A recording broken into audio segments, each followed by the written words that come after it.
Hello everyone. Today I am going to start the new video, lecture 14 on the topic of Lord Cornwallis Judicial Plan of 1793. तो आज की इस video में हम discuss करेंगे judicial plan of 1793। हमने अपनी लास्ट वीडियो में 1790 का जुडिशल प्लान देखा था बाय द लॉर्ड कॉर्नवालिस।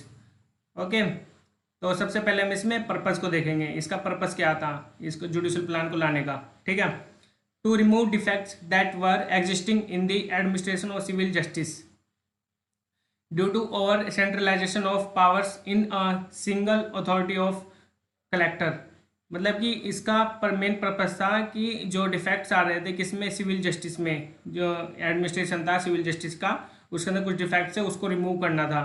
ठीक है, और जो हमारा कलेक्टर था इसके पास ये सिंगल एक अथॉरिटी थी कलेक्टर, इसके पास काफ़ी ज़्यादा पावर थी सेंट्रलाइजेशन में, तो इसको मतलब कि इसके अंदर ज़्यादा पावर थी, इस वजह से अच्छे से अपनी ड्यूटी को परफॉर्म नहीं कर पा रहा था। ठीक है, in this plan reforms were introduced to ensure the separation of executive from judiciary. और इसका सेकंड मेन पर्पस था कि रिफॉर्म्स को इंट्रोड्यूस करके जो separation of executive from judiciary, मतलब कि जुडिशरी से एग्जीक्यूटिव को सेपरेट करना। ठीक है, इसलिए इसको प्लान को लाया गया था। ओके, और जो हमने कलेक्टर का था, इस कलेक्टर को हमने अभी बताया था कि कलेक्टर के पास काफ़ी ज़्यादा पावर थी और इसके मतलब कि और ये काफ़ी ज़्यादा ड्यूटीज़ को परफॉर्म कर पा रहा था, लेकिन ये उन ड्यूटी को अच्छे से परफॉर्म इसलिए नहीं कर पा रहा था क्योंकि उसके पास ही ज़्यादा पावर इसको ही दे रखी थी कलेक्टर को। ठीक है, हमने जुडिशल प्लान ऑफ 1790 के ऊपर वीडियो बनाई थी, लास्ट वीडियो में हमने डिस्कस किया था, अगर नहीं देखिए तो जाकर देख सकते हैं। लास्ट में मैं आपको यहाँ कॉर्नर पर आपको मैं प्रोवाइड करा दूंगा, आई बटन का क्लिक करके आप हमारे से वीडियोस देख सकते हैं। तो अब हम देखते हैं इसके प्रोविजंस को, इसमें प्रोविजंस देखते हैं अब हम प्रोविजंस क्या क्या थे। फर्स्ट प्रोविजन क्या कहता है, separation of civil and revenue jurisdiction. मतलब कि जो सिविल और रिवेन्यू जुरिस्डिक्शन थे, जो केसेस थे और जो कोर्ट थी उनको सेपरेट करना, दोनों को, सिविल और रिवेन्यू जुरिस्डिक्शन को, ठीक है, अलग अलग करना, इसका मेन पर्पस था। ठीक है, ये हमारा पहला फर्स्ट प्रोविजन है। Now the collector was only to handle collect the revenue. जब सिविल और रिवेन्यू जुडिशन को सेपरेट किया गया तो इसके अंदर क्या था, जो कलेक्टर था, कलेक्टर को सिर्फ रिवेन्यू कलेक्ट करने की पावर दे दी गई थी। ठीक है, इससे पहले क्या था, इससे पहले इसके पास काफ़ी ज़्यादा पावर थी कलेक्टर के पास, ये सिविल और रिवेन्यू केसेस को हैंडल करता था। ठीक है ना, और अब इसको ये दोनों पावर छीन ली गई और अब इसको क्या करना है, बस इसका मेन काम था, इसका अब मेन काम है इस जुडिशियल प्लान के बाद आने के बाद इसका मेन काम है कलेक्ट रिवेन्यू कलेक्ट कर सकता है सिर्फ। His power to decide civil and revenue cases were withdrawn. ठीक है, जैसे भी मैंने अभी आपको बताया, सिविल और रिवेन्यू केसेस को इसकी पावर को छीन लिया गया था, डिसाइड करने की पावर को। ठीक है, the civil and revenue cases were now to be tried by Mofussil Diwani अदालत। देखिए, जो सिविल और रिवेन्यू केसेस थे अब इसको कौन मतलब कि ट्रायल करता था, मतलब कि किसके पास ये पावर थी इन केसेस को डिसाइड करने की, मुफस्सिल दीवानी अदालत को ये सारी पावर दे दी गई थी, किससे छीनकर, कलेक्टर से छीनकर। ठीक है, अब सिर्फ कलेक्टर रिवेन्यू केसेस को मतलब कि रिवेन्यू कलेक्ट कर सकता था सिर्फ। ठीक है, ना ये केसेस को डिसाइड कर सकता कोई भी, चाहे सिविल हो चाहे मतलब कि जो रिवेन्यू केसेस होते थे। ठीक है, मल अदालत वर एबोलिश। जो हमने अपनी पिछली वीडियोस में मैंने मल अदालत के बारे में मैंने आपको बताया भी था अच्छे से। ठीक है, जो मल अदालत इस्टेब्लिश की गई थी by the Lord Cornwallis judicial plan में ही और इस्टेब्लिश कर दिया गया था, लेकिन 1793 में इसको एबोलिश कर दिया गया है। ठीक है, 1793 में मल अदालत को एबोलिश कर दिया गया, ये आपको ध्यान रखना है। Appeals from mofussil Diwani Adalat used to lie to the board of revenue and second appeal lie to the governor general and council. देखिए, जो मुफस्सिल दीवानी अदालत थी, मुफस्सिल दीवानी अदालत हमने अपनी पहली वीडियोस में डिस्कस किया था। ठीक है, अगर आपने देखा तो आपको एक क्लियर हो जाएगा टॉपिक। मुफस्सिल दीवानी अदालत कौन सी होती है, जो केसेस डिस्कस करती है, कौन से केसेस डिस्कस करती है, सिविल केसेस डिस्कस कर देती है। ठीक है, और जो मुफस्सिल फौजदारी अदालत थी एक और, वो कौन से डिस्कस करती थी, वो करती थी क्रिमिनल केसेस को। ठीक है, ये आपको ध्यान रखना है। और जो इसकी अपील होती है मुफस्सिल दीवानी अदालत की, कहाँ पर जाती है, बोर्ड ऑफ रिवेन्यू में, और अगर जो और बोर्ड ऑफ रिवेन्यू के बाद कहाँ पर जाती थी, वो जाती थी फिर गवर्नर जनरल एंड काउंसिल के पास। ठीक है, लास्ट ऑप्शन था हमारे पास ये। मतलब कि ये प्लान आने के बाद 1793 के प्लान आने के बाद अब फिर ये ऐसे अपील की मतलब कि ये प्रोसीजर था। ठीक है, ये आपको ध्यान रखना है। अब हम आते हैं अपने सेकंड प्रोविजन पर।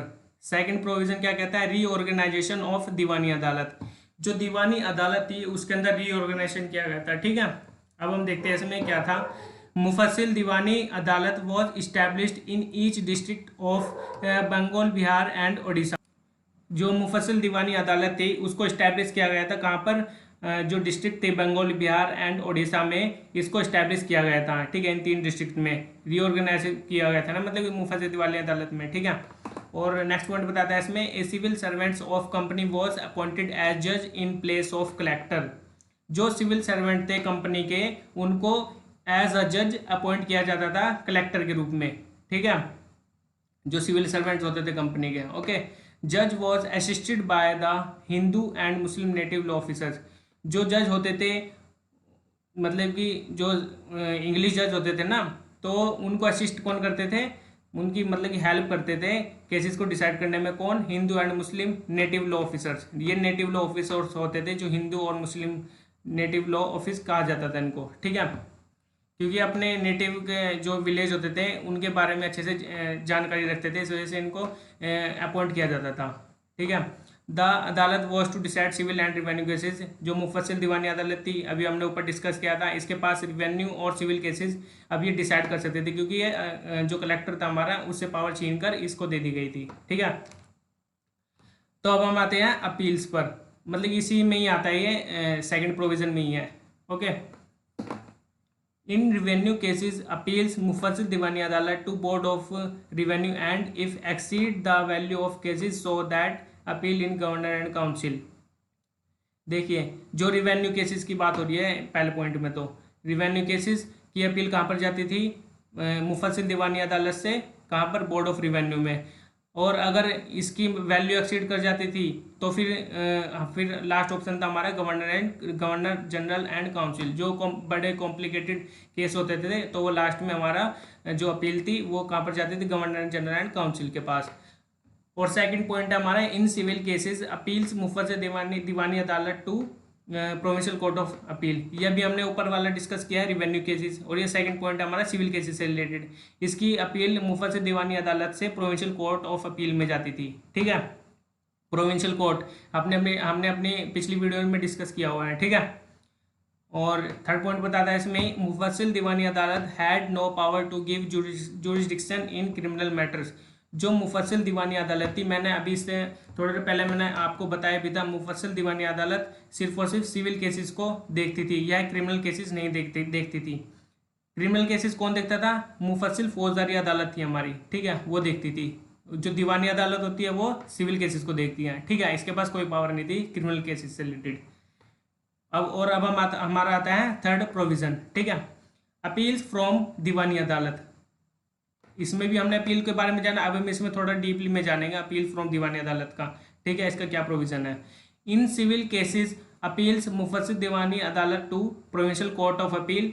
It was created in 4 division, Patna, Calcutta, Dhaka and Murshidabad. This court had 3 English जजेस। देखिए, जो सिविल केसेस होते थे, जो इसकी अपील होती थी, वो मुफस्सिल दीवानी अदालत से प्रोविंशियल कोर्ट में जाती थी। ठीक है, जैसे अभी हमने ऊपर ऐसे डिस्कस किया था। ठीक है, थोड़ा सेम ही है ये प्रोविज़न।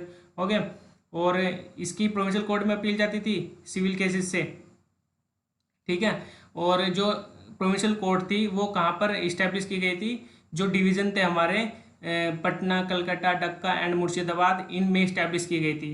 ठीक है, और जो हर एक कोर्ट में 3 इंग्लिश जज बनाए गए थे, अपॉइंट किए गए थे। ठीक है, ये आपको ध्यान रखना है। और नेक्स्ट पॉइंट बताता है इसमें, if the case exceeding value of 1000 rupees appeal in the Sadar Diwani अदालत। अगर जो केस होते थे उनकी वैल्यू 1000 रुपये से एक्सीड कर जाती थी तो फिर उसकी अपील कहाँ पर जाती थी? सदर दीवानी अदालत में। ठीक है, शुरू में कहाँ पर थी? मुफस्सिल दीवानी अदालत। और जब 1000 से एक्सीड हो जाती थी केस की वैल्यू तो फिर उसकी अपील जाती थी सदर दीवानी अदालत। और and if the case exceeding value of 5000 rupees appeal in king in council. और अगर 5000 रुपीज़ से एक्सीड हो जाती थी केस की वैल्यू तो फिर उसकी अपील लास्ट में जाती थी किंग इन काउंसिल में। ठीक है, क्लियर हो गया। तो अब हम चलते हैं अपने फोर्थ प्रोविज़न पर। फोर्थ प्रोविज़न हमारा ये बताता है creation of subordinate civil courts. जो हमारी सदर दीवानी अदालत थी, इसकी सबऑर्डिनेट सिविल कोर्ट्स इस्टेब्लिश की गई थी। ठीक है, अब हम देखते हैं सबऑर्डिनेट कौन कौन कौन सी थी। ठीक है, फॉलोइंग कोर्ट्स वर established bye Cornwallis different districts. Cornwallis ने इस्टेब्लिश की थी कोर्ट हर एक डिस्ट्रिक्ट में। ठीक है, मुंसिफ कोर्ट होगी और रजिस्ट्रार कोर्ट होगी, ये दो तरह की कोर्ट थी। ठीक है, munsif court, registrar court. Munsif court को देखते हैं हम पहले। Munsif court in each district Sadar Amins and commissioners were appointed to decide cases of up to 50 rupees. देखिए, हर एक डिस्ट्रिक्ट में मुंसिफ कोर्ट को स्टैब्लिश किया गया था और हर कोर्ट में सदर मीन्स एंड कमिश्नर के रूप में अपॉइंट किए जाते थे ऑफिसर्स। ठीक है, जो डिसाइड करती थी अप टू 50 रुपीज़, मतलब कि 50 रुपीज़ से एक्सीड नहीं होने चाहिए थे, कम ही होने चाहिए थे। वो केसेस ये हैंडल करती थी मुंसिफ कोर्ट। ठीक है, they were later on called as munsifs. ये बाद में कहे जाने लगे फिर मुंसिफ्स। ठीक है, इनको मुंसिफ्स कहा जाने लगा, जो ये मेंबर्स होते थे। और जो सदर अमीन्स होते थे ना, ये सबऑर्डिनेट होते थे किसके? कमिश्नर के। कमिश्नर हमारा सुपीरियर ऑफिसर होता था, ये आपको ध्यान रखना है। There appointment was made from among the landlords, farmers etcetera.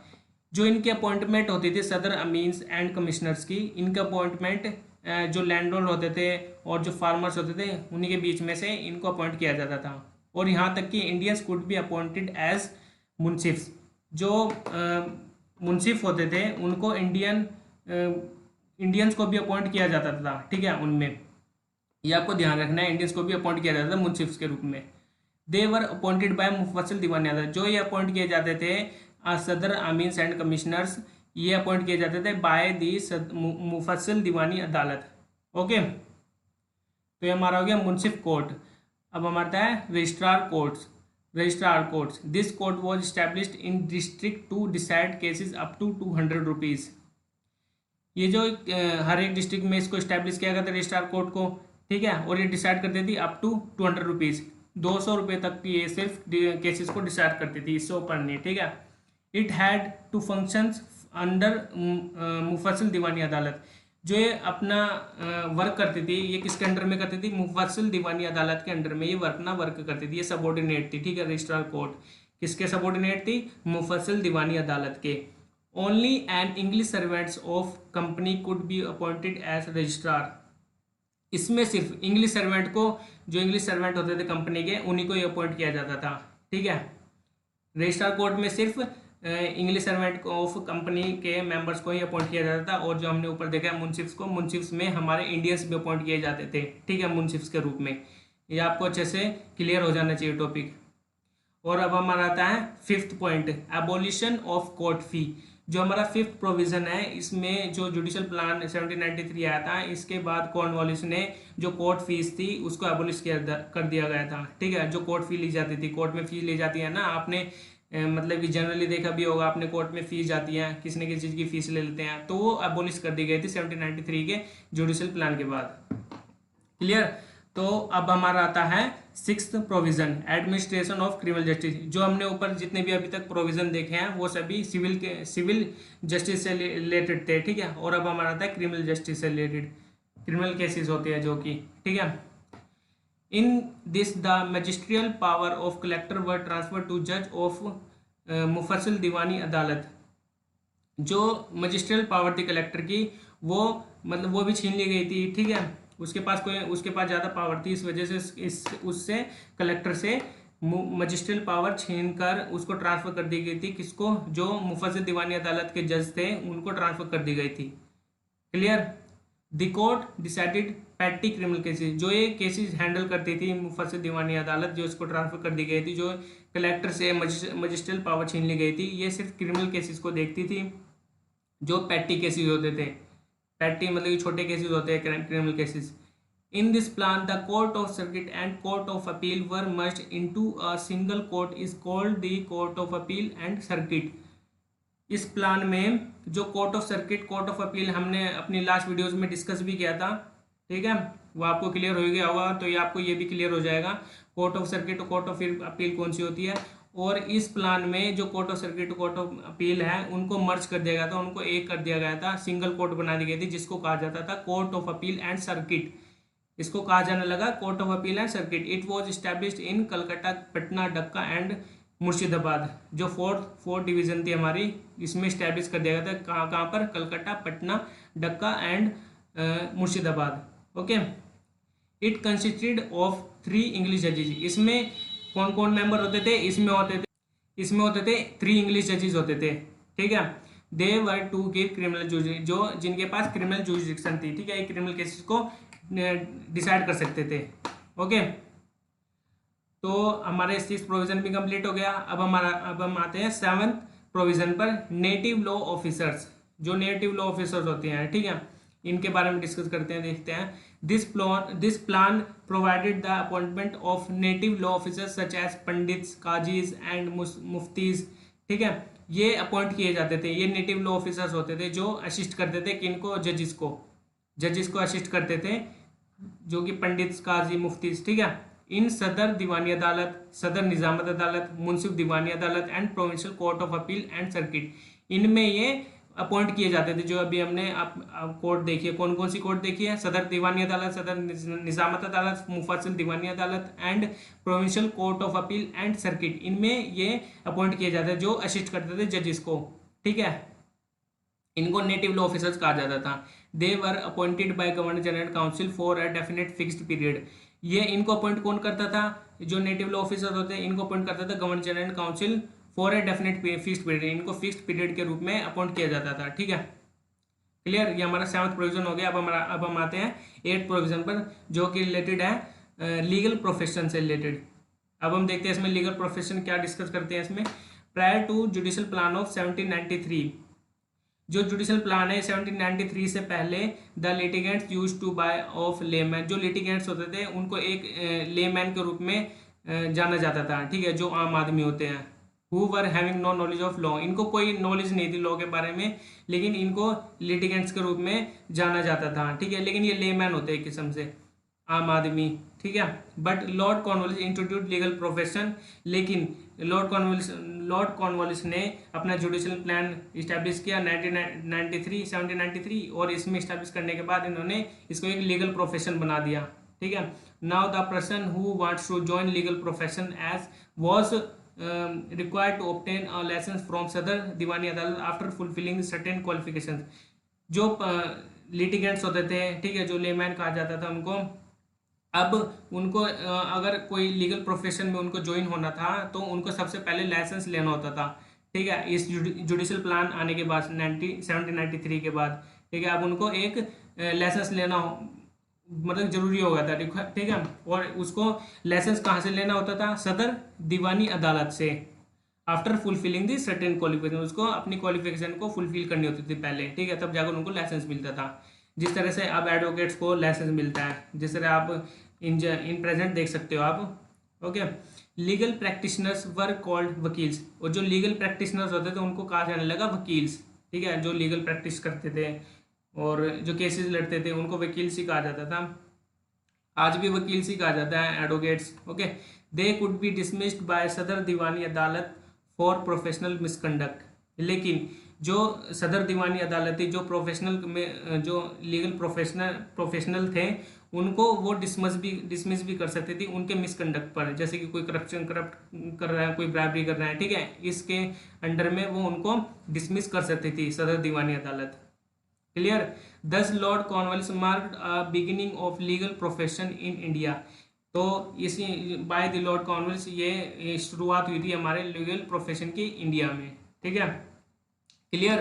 तो हमारा लीगल प्रोफेशन अच्छे से क्लियर हो गया। इसको आप जितने भी मैंने अभी तक आपको वीडियो आपने हमारी देखी है, तो आप इनका स्क्रीनशॉट जरूर ले लेना साथ के साथ, जिससे कि आप साथ के साथ इनको पढ़ते रहे, रीड करते रहें और नोट्स आपके बनते रहेंगे। स्क्रीनशॉट लेते रहिए, लिखने की कोई जरूरत नहीं है। अगर लिखना हो तो आप लिख सकते हैं, जिससे कि आपकी हैंड प्रैक्टिस भी हो जाएगी थोड़ी। ओके, तो अब हम आते हैं 9th प्रोविजन पर, making of laws and regulations. मतलब कि इसमें 9th प्रोविजन में कहा गया है कि लॉज को रेगुलेट करना, लॉज मतलब कि बनाना, इसमें तो इसमें यही डिस्कस करना है। देखते हैं इसके अंदर क्या है। Cornwallis made an attempt to bring uniformity in pattern of regulation.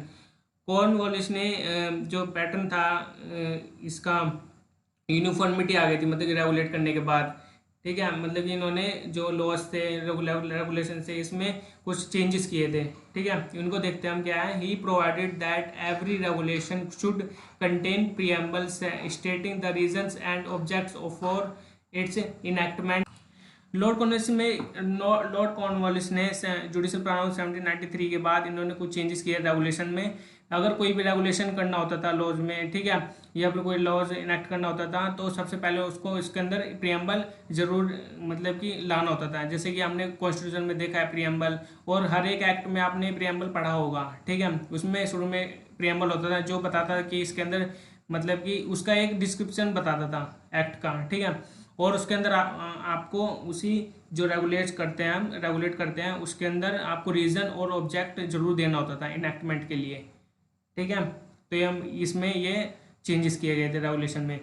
Any amendment in any regulation could by made only after giving reason for it. अगर कोई भी अमेंडमेंट कोई भी चेंजेस रेगुलेशन में करनी होती थी तो उसको सबसे पहले एक रीजन देना होता था, ठीक है।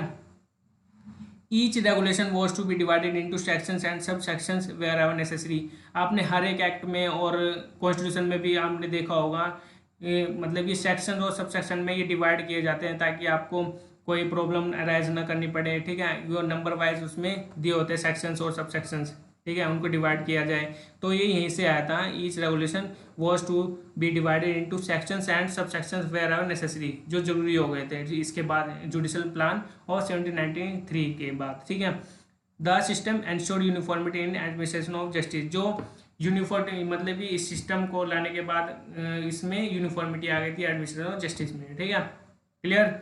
तो अब हम आते हैं 10th प्रोविजन पर, permanent settlement of land revenue. इसमें लैंड रिवेन्यू से रिलेटेड है जो परमानेंट सेटल हो गए थे।